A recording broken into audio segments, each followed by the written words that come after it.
we change the way the media seems to completely trash anything that is Christian? Well, partly by having conversations like this, I suppose. Let's hear from Miroslav on it.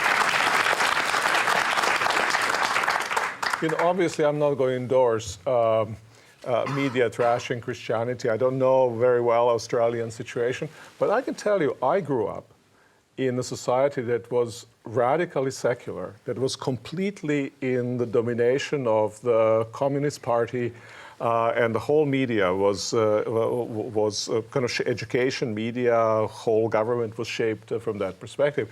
To be a Christian was to be a second, third class citizen. You know, I don't think it did me harm.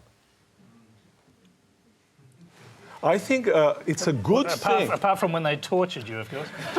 You know, but even you know, it's not a good thing, right? But in a sense, you can I can say for myself, I really grew out of it. I think it was a profound experience for me that shaped me in a way that made me a better person. I don't make that general judgment in any way to justify, of course, persecution. Does that mean persecution? And I mean this sort of just following your line of thought. Persecution can actually be good for you. Well, you know, no, you can make good out of persecution, right? But for the church, where I was heading with this comment, is for the church to be marginal. Isn't that bad of a thing?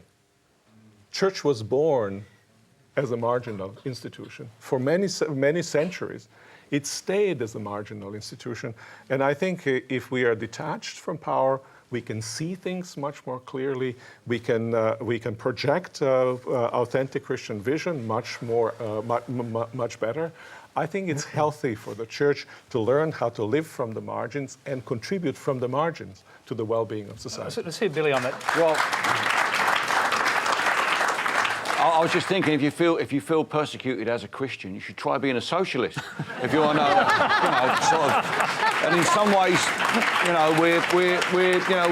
we're in a similar boat. The great ideologies Miroslav touched on. The great ideologies that dominated the 20th century have passed, and those ideas, the idea of a compassionate society, is harder to pin down now. And I think we have some common ground in there, compassionate Christianity. And I believe that, personally, that socialism, if it is not at heart a form of organised compassion, isn't really worthy of the name socialism.